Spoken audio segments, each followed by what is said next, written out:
Halo. Ya. Saya mau bercakap sama Pugatama, anak perempuan Satya Devan.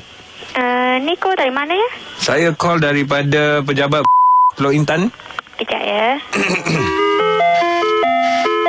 Hello? Halo. Hello? Boleh bercakap sama Puan Pugatama, anak perempuan Satya Devan? Ya saya. Saya telefon daripada pejabat Pulau Intan. Okey, sebagai pengesahan, saya nak tahu awak bekerja di mana?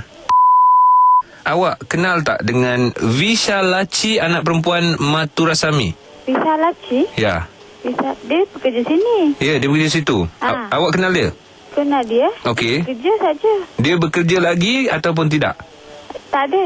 Okey, itu masalahnya. Dia kata dia dihianat ya? Apa? Dia kata dia dihianat, yang mana menyatakan Puan Pugatama yang isikan borang berhenti bagi pihak dia. Adakah ini benar? Yelah, sebab dia tak tahu baca mah. Okey, lepas tu dia cakap dengan pihak kami yang dia dihianat oleh awak sampai dia diberhentikan kerja, padahal dia bukan hendak berhenti kerja.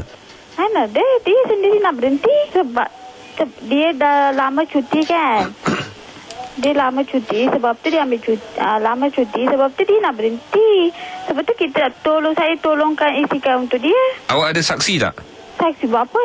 Yang mengatakan betul dia yang suruh awak isi? Sebenarnya dia sendiri nak berhenti. Sebab tu saya tolongkan isikan untuk dia. Buat apa saya nak apa? Betul ke dia tak pandai menulis dan membaca? Lagi dia tak nampak tahu ah. Awak tak boleh cakap saya macam tu. Saya tak tahu yang dia tak nampak. Lagi dia cakap saya yang apa? Tapi awak yang isikan kan, betul? Yalah, saya tolong isikan untuk dia. Seolah-olah awak memang suruh dia berhenti kerja. Bukan, saya nak tolong saja. Bukan saya nak berhentikan dia. Buat apa saya mana ada hak berhentikan dia? Awak tak ada hak tapi awak isikan borang tu. Yalah, dia minta borang tu mak. Saya punya kerja itu mak. Sebab tu saya bagi borang tu. Habis tu awak bagi, lepas tu awak isi. Bukan dia yang suruh isikan. Tulisan tangan awak. Dan kerana tulisan tangan itulah dia berhenti kerja. Tak adalah, cik. Sekarang dia sudah tidak bekerja kan? Apa? Tak faham. Sekarang dia sudah tak kerja kan?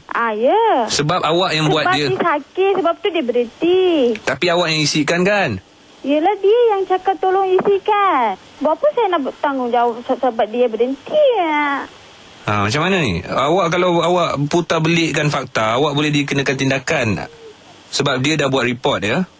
Dia report dekat mana? Dia report dekat pejabat lah, cik. Dia sendiri datang nak berhenti kerja. Dia sendiri saya punya kerja, saya bagi saja form tu. Bukan saya apa? Okey, macam ni. Dekat dia, bukan saya bos pun. Macam ni, saya akan selepas ni saya akan cuba hubungi bos awak. Saya akan buat satu soal selidik. Dan kemungkinan dalam tempoh soal selidik tu kemungkinan besar lah awak akan digantung kerja selebih kurang seminggu ya. Apa pasal pula? Ini untuk... Bukan salah saya, Ma. Ini proses, okey? Ini proses soal selidik. Sebab dia yang buat report ni. Dekat pejabat buruh. Itu Vishalachi sendiri datang buat report? Yes. Sebab tu saya cakap, mungkin you boleh putar belitkan fakta sebab you nak selamatkan diri you. Tapi Vishalachi yang datang jumpa kita orang. Vishalachi sendiri datang ke? Yes. Dengan ada tak orang lain datang dengan dia? Ada, ramai. Ada yang ada dekat sini 1, 2, 3, 4 nama. Apa nama tu? Noraini, Nur Azian, Afong dan Nurul Fitriah. Apa ni? Mereka semua kawan ofis awak kan? Ya. Yes, dia orang lah yang datang tadi. Tak faham lah, cik. Memang awak tak faham lah sebab saya pun bukan daripada pejabat. Lagi? Saya daripada Radio Hot FM. Ya. Ya. Pugatama? Ya. Ini panggilan hangil lah Pugatama. Hello? Hello, You okey tak? Ya, saya hari dengar itu tahu panggilannya.